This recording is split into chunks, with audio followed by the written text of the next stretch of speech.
Buenas noches. Para el día de hoy corresponde la continuación con el bloque de resonancia magnética, donde vamos a tocar específicamente el ACV isquémico o SB, de acuerdo a la nomenclatura utilizada y las actualizaciones que ha recibido esta patología, donde actualmente se considera como evento cerebrovascular, dejando un poco al lado el término antiguo de accidente cerebrovascular.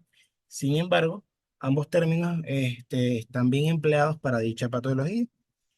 Vamos a iniciar esta clase, digamos, haciendo una pequeña comparación con respecto a las imágenes o neuroimágenes que vamos a poder presenciar en la práctica clínica diaria, donde se hace la comparación desde las imágenes tomográficas que ya describimos hasta los distintos cortes que ofrece este estudio en particular, en el cual vemos que son las imágenes en, perdón, en T1, T2 y en imágenes en FLAIR.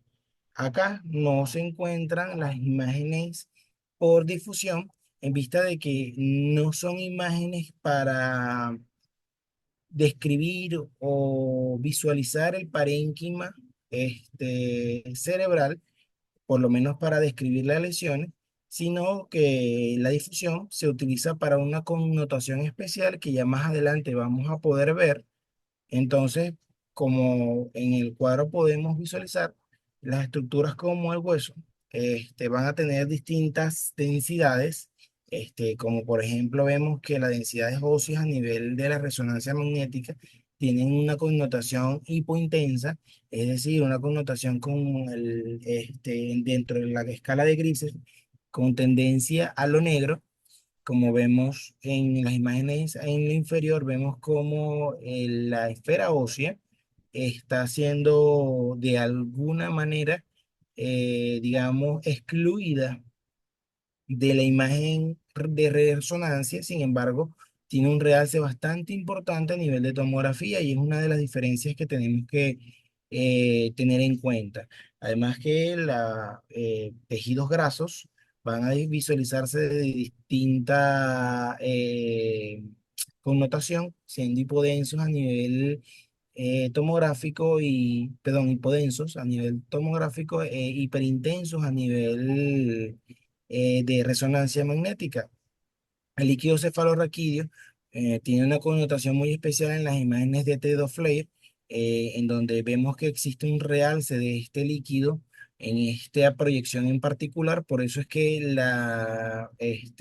digamos, el filtro FLAIR o la reconversión de atenuación de los líquidos o los fluidos a nivel de cerebrales va a ser muy importante para poder visualizar los cortes en T2, que como ya vamos a ver, hacen un realce del tejido patológico presente a nivel encefálico. El líquido cefalorraquídeo tiene distintas connotaciones también, al igual que la sustancia blanca y la sustancia gris. Muy importante que podemos ver acá es que las imágenes en T1, como ya lo vimos en la clase anterior, son predominantemente del encéfalo que se encuentra normal. Es decir, la masa encefálica va a presentar la mejor resolución de todas las imágenes que podemos presentar, tanto a nivel de resonancia como tomografía. Las imágenes en T1 son las más indicadas para poder visualizar el tejido encefálico normal o el tejido encefálico per se.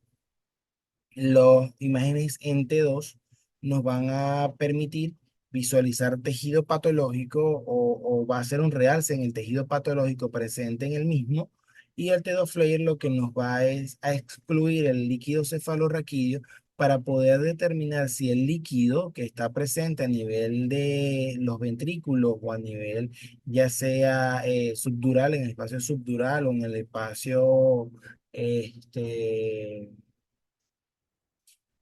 subaracnoideo, ¿verdad? Esté presente ahí en el líquido o en este caso sangre, no se, digamos, superpongan las imágenes. Y bueno, la sustancia gris y la sustancia blanca que va a tener una connotación bastante importante y bueno, vamos a ver cómo se va a diferenciar en los distintos tipos de corte, tanto a nivel tomográfico y de resonancia. Continuando, entonces, entrando ya en materia del SB isquémico, vamos a visualizar que en este caso es un estudio para elección y detención y detección y clasificación de las alteraciones intracraneales y de la médula, y una interpretación un poco más difícil debido a la que las estructuras van a presentar un aspecto distinto en función a las secuencias de pulsos utilizadas. A su vez, vamos a ver que en la resonancia magnética va a tener, como ya lo habíamos mencionado, distintos cortes como la difusión, el flare, la secuencia en SW1, T1, T2, las perfusiones, que en la angioresonancia va a ser similar a la angiotomografía que habíamos visto en la parte tomográfica, que va a ser un realce de los grandes vasos a nivel cerebral, que nos va a permitir diagnosticar de manera precoz y segura eh, defectos a nivel de las paredes de los grandes vasos que sean compatibles con aneurismas a nivel ya sea del polígono de Willis, de la arteria, arterias comunicantes posteriores. Y a su vez también la angioresonancia nos va a permitir ver el sistema venoso o el sistema recolector encefálico, que también puede estar afectado en ciertas patologías a nivel cerebral.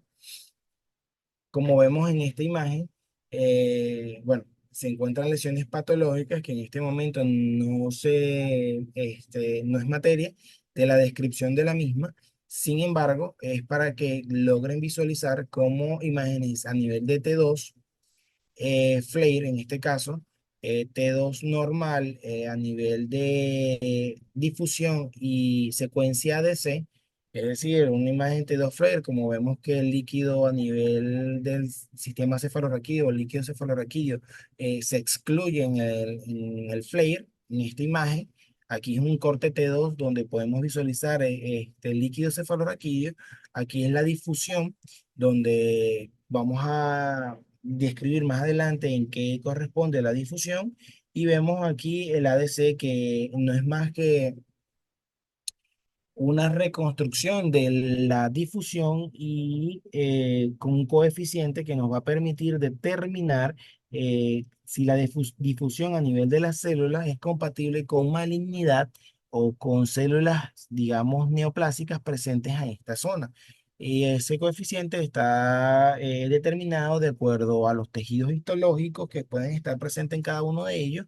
Y bueno, se somete a este filtro que nos va a permitir hacer un realce o realzarlo de mayor manera, como está aquí en la difusión, y como vemos acá en la reconstrucción ADC, el coeficiente es negativo, es decir, que no perfunde de gran manera. Entonces se puede decir que no tiene un alto grado de malignidad. Con respecto a la difusión, que por sus siglas a nivel de inglés se va a describir como DWI, al momento de recibir un estudio. Esto es muy importante porque al finalizar esta clase vamos a ver un estudio de resonancia de un paciente real del área hospitalaria, ¿verdad? Donde vamos a visualizar los distintos tipos de cortes, ¿verdad? Que ofrecen la resonancia, y vamos a ver que ofrecen siglas diferentes. Entonces, para que, digamos, mantengamos la nomenclatura y sepamos en el momento de recibir, ya sea por una medida de CD o videos a través del área telefónica, podamos determinar qué corte estamos visualizando.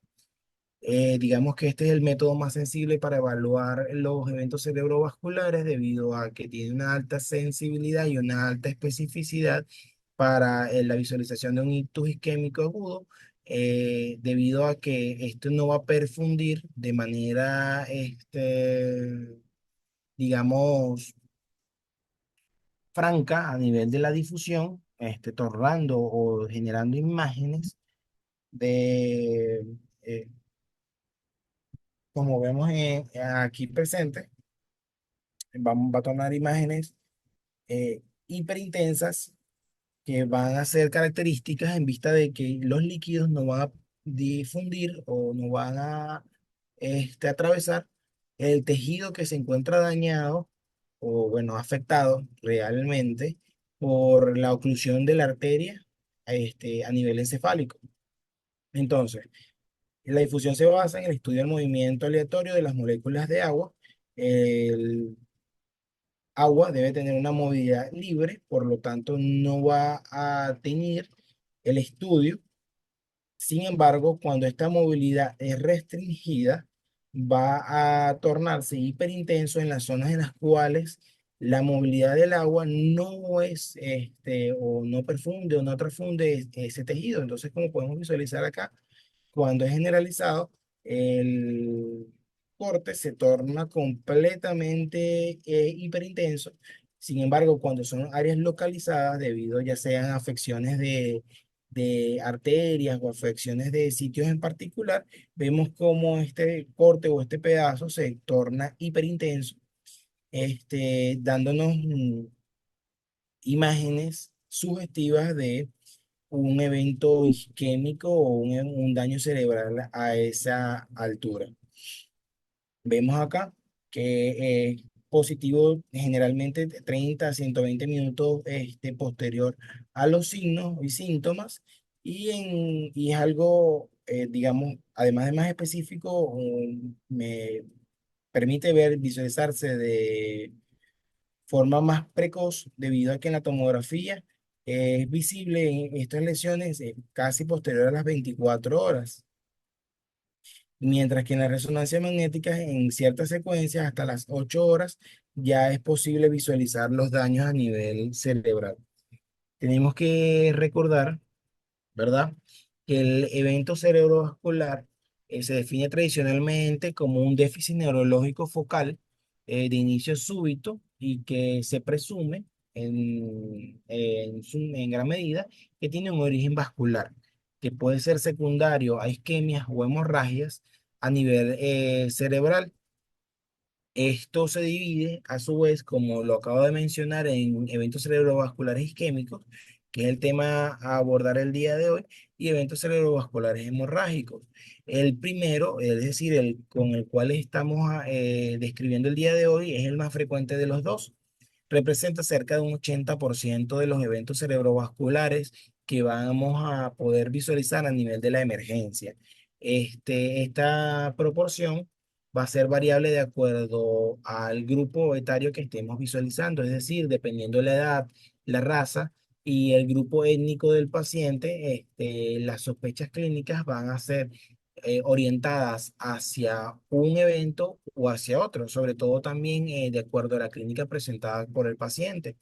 Debemos recordar que los eventos cerebrovasculares o focalizaciones que inician con cefaleas súbitas de inicio rápido, que presentan vómitos, que el paciente tiene eventos como fotofobia, hay que descartar o principalmente se debe pensar en eventos cerebrovasculares de índole hemorrágico. Sin embargo, en pacientes de tercera edad, en los cuales son de inicio súbito, pacientes con comorbilidades previas como la hipertensión arterial o en su defecto la diabetes mellitus, esto nos va a orientar más hacia un evento cerebrovascular isquémico. Sin embargo, dentro de esta definición no se describe aquellos eventos cerebrovasculares isquémicos los cuales presentan una conversión hemorrágica debido a las altas presiones arteriales que tienen o que están presentes en el evento cerebrovascular y no son atendidas de manera precoz y por todo el proceso fisiopatológico que estas entidades presentan, van a generar un daño a nivel endotelial de los grandes vasos o los vasos presentes a nivel del foco del evento cerebrovascular y tienden a tener un sangrado, que es lo conocido como conversión hemorrágica. Entonces, el evento cerebrovascular es un término específico que habitualmente, digamos, se relaciona con una pérdida aguda de la función y como consecuencia el compromiso de la vascularización sanguínea de la zona cerebral. Como podemos ver en esta imagen a nuestra derecha, tenemos en la imagen número A que representa una imagen en difusión y tenemos una imagen en T2 flare. Como vemos, el líquido cefalorraquídeo se encuentra excluido de nuestra imagen de resonancia y vemos que La imagen tomográfica se torna con una tonalidad un poco más hipointensa, donde la sustancia, tanto gris como blanca, son de tonalidades más hipointensas a referencia de un corte en T1, y vemos cómo se visualiza una imagen hiperintensa con relación al tejido circundante a nivel parietal, o por la localización podría ser hasta temporoparietal, eh, en este caso izquierda, ¿verdad? Que al momento de visualizarse en la difusión, la imagen es correlacionable y concuerda con lo evidenciado a nivel del T2 Flair, donde no existe una buena difusión de las moléculas de agua a esa misma zona y genera una imagen hiperintensa a nivel de este corte. Esto es compatible con un evento cerebrovascular agudo presente en el paciente. ¿Qué podemos visualizar? En el caso de la difusión, vemos como este tejido se torna hiperintenso, más o menos a partir de las 6 horas, donde tiene una connotación bastante importante. Sin embargo, a los 3 meses vemos que existe un vestigio del evento cerebrovascular que a nivel de la difusión se va a tornar de un color diferente, ¿verdad? Y que al reconstrucción de ADC vemos como este tejido ya pierde como tal la difusión. Las secuencias en las 8 horas en el evento cerebrovascular se tornan imágenes, además de hiperintensas, con un realce mayor a nivel de los cortes de T2 Flair. En T1 vemos cómo, a pesar de que el tejido encefálico tiene mejor realce, las imágenes, digamos, patológicas no son bien, o no están bien descritas, o no se describen o no se realzan, por lo tanto, tienden a pasar de ser percibidas. Sin embargo, a nivel de la difusión y de la reconstrucción ADC, vemos como hay una diferencia en cuanto a la perfusión de las moléculas de agua en esta zona que genera la imagen hiperintensa que estamos visualizando. Las lesiones isquémicas también pueden ser subagudas, que en este caso, en un corte en T2, vemos como la lesión a nivel posterior del lóbulo parietal, en este caso derecho, nos presenta una imagen hiperintensa que se considera subaguda en consecuencia de un evento posterior a los 7 días y entre los 30 días transcurrido el evento. Como podemos ver, aquí se visualiza el evento cerebrovascular y bueno, también el paciente presenta ciertas microangiopatías a nivel encefálico. También vemos que entre los 10 y a los 15 días, evento cerebrovascular subagudo, en una secuencia en T2, vemos como hay una hiperintensidad cerca de la protuberancia, ¿verdad? Visible en la secuencia T2, en este caso un T2 flare, y vemos como a nivel de la difusión, la imagen que de hiperintensidad pierde, digamos, intensidad con respecto a las anteriormente visualizadas. Sin embargo, sigue teniendo un realce bastante importante con respecto a la restricción de la difusión del líquido. Con respecto a la tomografía en T1 con contraste con gadolini, hace un realce a nivel cerebeloso leve, compatible con un SD subagudo. Este es un paciente que se presenta al área de la emergencia posterior a los 21 días, y vemos como en el área de la difusión hay una área de hipointensidad en el lóbulo derecho, ¿verdad?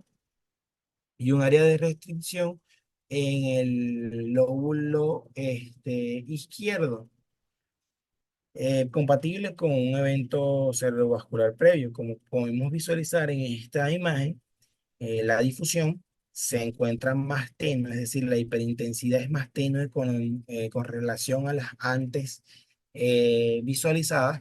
Esto es por los cambios fisiológicos que presenta el tejido a los días posteriores al evento cerebrovascular. Esto es básicamente el contenido que traíamos teórico y al momento de describir el SBI isquémico en resonancia magnética, vamos a visualizar ahora el estudio de resonancia que traemos para la clase.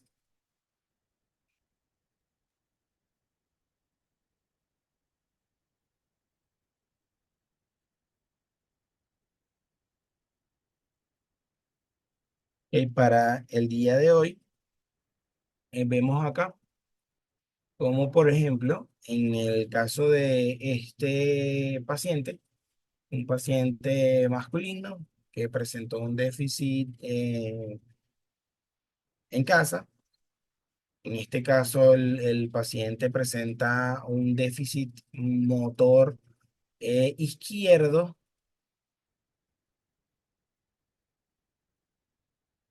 Eh, una pregunta, ¿se logra visualizar la imagen que estoy proyectando?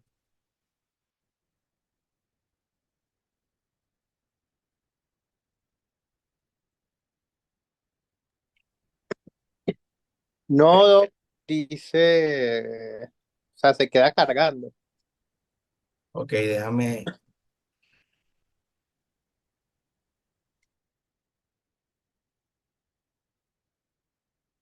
Ahora creo que sí. Listo, listo, sí. Ok, disculpen el inconveniente. En este caso, bueno, el paciente masculino tiene 74 años, 73 años aproximadamente. Eh, Se presenta al área de la emergencia presentando un déficit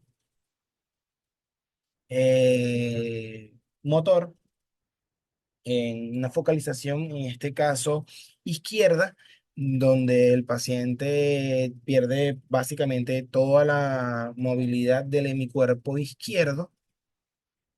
Y vemos que, bueno, a nivel de tomografía se evidenciaba una lesión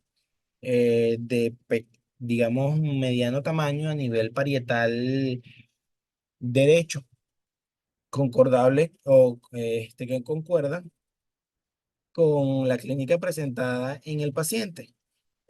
Sin embargo, se le pide como estudio de extensión su resonancia magnética en vista de que el estudio tomográfico fue realizado dentro de las primeras 8 horas posterior al estudio. Aquí vemos un corte en T1 flare donde a nivel del corte sagital no se evidencia realmente cambios a nivel de resonancia bastante importantes o que nos hagan sospechar o sugerir eventos cerebrovasculares. Sin embargo, aquí hay un cambio de densidad a nivel central cerca del cuerpo calloso que cambia la intensidad, es un poco más hiperintensa, perdón, con respecto a las circundantes, que nos puede, digamos, hacer relación al evento ocurrido. Sin embargo, en el caso del corte T2 propeller, se puede evidenciar cuando se comienza a pasar los cortes. En este caso es un T2 normal, no es flare, porque vemos que todavía se evidencia el líquido cefalorraquídeo presente en el paciente y vemos cómo hay un cambio de densidad hiperintensa e importante a nivel básicamente ya esto es un nivel temporal que se correlaciona o que se continúa a nivel parietal, casi tomando la totalidad de los hemisferios, tanto temporoparietal, dejando un lado o casi tomando el área tanto frontal como occipital. Y bueno, vemos que hay un área de gran tamaño isquémica en este paciente. A su vez, en los distintos cortes, en este caso el corte de difusión, como vemos aquí en las siglas, dice axial DWI, que en este caso, bueno, el B1000 es dependiendo del tipo de resonancia em, que recibamos, ¿verdad? Continuando con los cortes, vemos el área de hiperintensidad. Como podemos visualizar, el área de hiperintensidad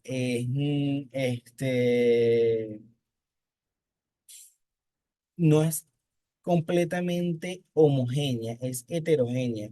Esto en relación a que el paciente se logra realizar el estudio cercano a los 6 días posterior al evento presentado. Por lo tanto, ya el evento cerebrovascular era de índole, o se podía catalogar de índole subagudo. Por eso las imágenes que podemos evidenciar a nivel de difusión, como podemos visualizar acá, toma básicamente desde el nivel temporal y abarca casi todo el parietal derecho en el paciente, ¿verdad? Que es correlacionable con la clínica presentada en el área de la emergencia. Continuando con los cortes, vemos que ya en el mismo corte T2, pero aquí en T2 Flare, vemos cómo hay una separación con respecto al líquido cefalorraquídeo que se encuentra excluido del estudio y vemos el área de hiperintensidad presente en el paciente, que digamos es en este caso correlacionable con los cortes anteriormente visualizados. Además, el paciente presenta, si logramos visualizar, también áreas de hiperintensidad en el hemisferio contralateral, posiblemente en correlación con microangiopatías presentes en el paciente. Estas microangiopatías están cercanas o, digamos, rodean los hemisferios ventriculares o las partes ventriculares en el paciente, ¿verdad? Y vemos, y son bastante bien, son bien delimitadas en él. En este caso, en el corte axial, pero en T1 flare, vemos cómo la lesión, aunque se visualiza hipointensa, ¿verdad? Porque no le había hecho mención, pero las lesiones a nivel de T1 se van a visualizar lo más similar posible a lo que vendría siendo la tomografía. Es decir, las áreas de isquemia en la tomografía son áreas hipodensas. Las hemorragias son hiperdensas en tomografía, es decir, los ACV isquémicos a nivel tomográfico se evidencian de un color negro o con tendencia a lo negro. Con relación a las hemorragias, se evidencian con un color o un corte con tendencia a lo blanco. Con respecto a la resonancia en T1, se va a visualizar de forma similar, es decir, imágenes hipointensas, como podemos ver acá, ¿verdad? Con áreas, que el área es bastante importante. Y cuando veamos el bloque de hemorragias, vamos a ver que las hemorragias se van a visualizar en cortes de T1, hiperintensas. Si logramos visualizar en este plano, en este corte a nivel de resonancia, vemos que existe una pequeña área hiperintensa con respecto a las demás imágenes o digamos, al resto de la lesión. Esta pequeña imagen de hiperintensidad puede estar en correlación con una conversión hemorrágica presente en esta paciente en su evolución del evento cerebrovascular. Esto en correlación, bueno, también con el manejo de la presión arterial del paciente en vista de que presentaba cifras de presión arterial muy elevadas y de difícil manejo, por lo que, bueno, estas lesiones pueden ser producto de una conversión hemorrágica presente en el evento cerebrovascular isquémico. Este es un corte en T2 Propeller, en este caso es un corte coronal, donde vemos que, bueno, el área de hiperintensidad, además de ser de gran extensión, también ocupa el temporal, el parietal y, bueno, casi todo el hemisferio derecho en el paciente.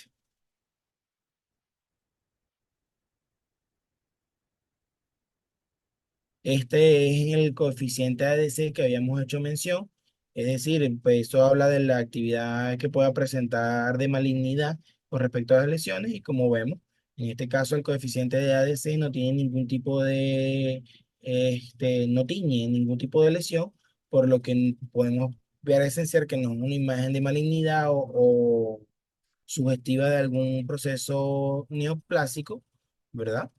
Y bueno, era el último corte que quería mostrarle con respecto a nivel de resonancia. Con esto damos por concluida el día de hoy la clase correspondiente a la resonancia magnética y los eventos cerebrovasculares isquémicos. Muchas gracias por su atención.